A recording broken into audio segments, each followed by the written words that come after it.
some of the things that you can do to help avoid sabotaging yourself and creating problems with your back and hips and pelvis and sacrum.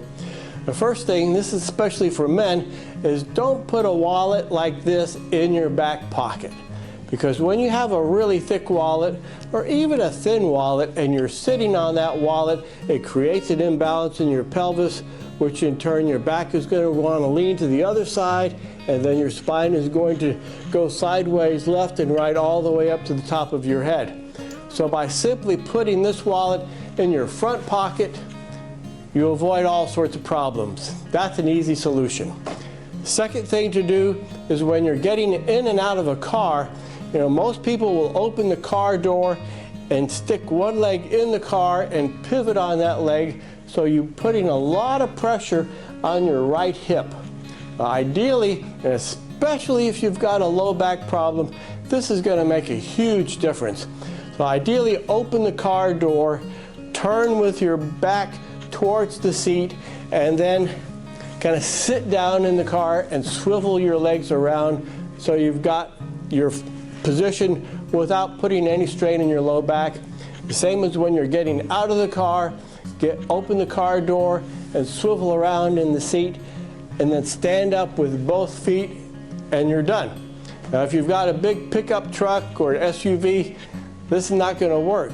But for a lot of people, this will avoid a lot of problems, and sometimes you'll have to practice this several times, because when I first learned this, every time I got in the car, I got in the car and I go, I forgot to do it. And I'd get out of the car and I go, oh, I forgot. So I just practiced it 5 or 10 times so that I developed a little bit of a habit of doing that. So that's a real simple way of avoiding sabotaging your back. Third thing you can do when you're getting up in the morning and you're getting out of bed, you're laying in your bed. A lot of people, when they're getting up in the morning, they'll pop straight up. And if you've been sleeping for several hours and your muscles are really stiff and tight, that's not a good thing to do. So ideally what you want to do is when you get out of bed is get your legs out of the bed and let them fall towards the floor and come up like this, and then get out of the bed. And that way you're keeping a lot of the stress off your spine in general, and makes life a lot easier when you get up in the morning. The fourth suggestion, and I've had a couple of people tell me that, well, first thing in the morning I stretch vigorously for 1 or 2 hours. That is not a good idea because your muscles are tight.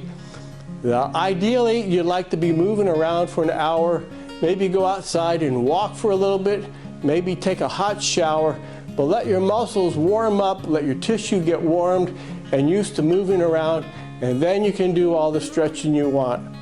I hope these help avoid problems and help you feel a lot stronger and more energetic. Thanks for watching.